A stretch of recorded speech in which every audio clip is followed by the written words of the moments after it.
Hi, welcome to Tarot for Writers.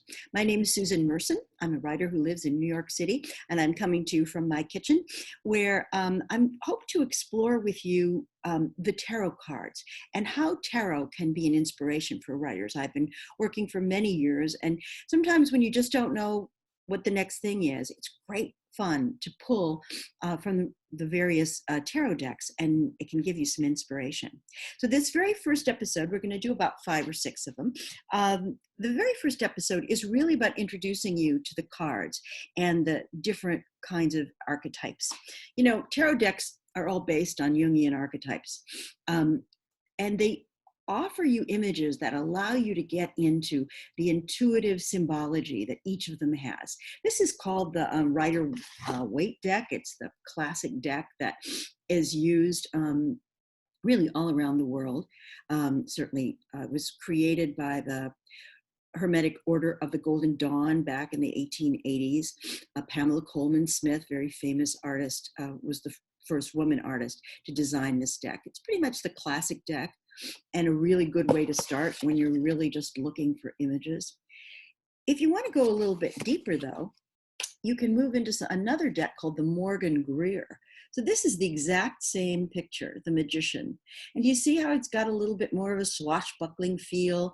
He still has the 4 elements on the table, but there's something more in his story. He's in a different location than the other guy. This guy's in a castle keep, perhaps. He's got a cape on that's different.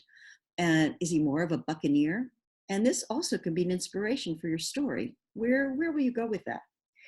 If you feel a little bit more classical, my favorite, of course, is Rachel Pollack, who's a very well-known teacher and tarot designer in the United States.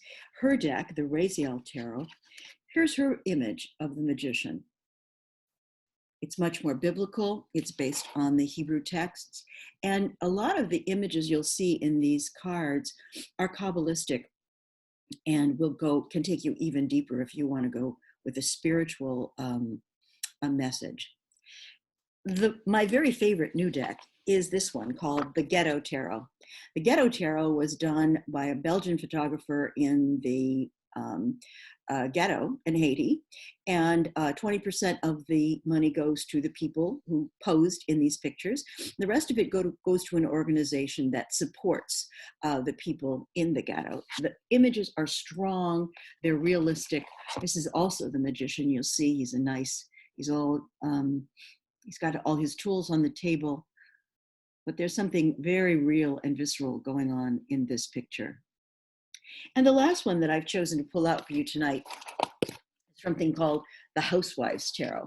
When you're writing a comedy or you just want to have a little bit more fun, here's their image of the Magician. So in the next 5 episodes, what we're going to do is talk about how character can be found in the tarot deck, how clues to plotting, how clues to location, landscape, inner dialogues, external dialogues, dialogues with spirit, dialogues with yourself.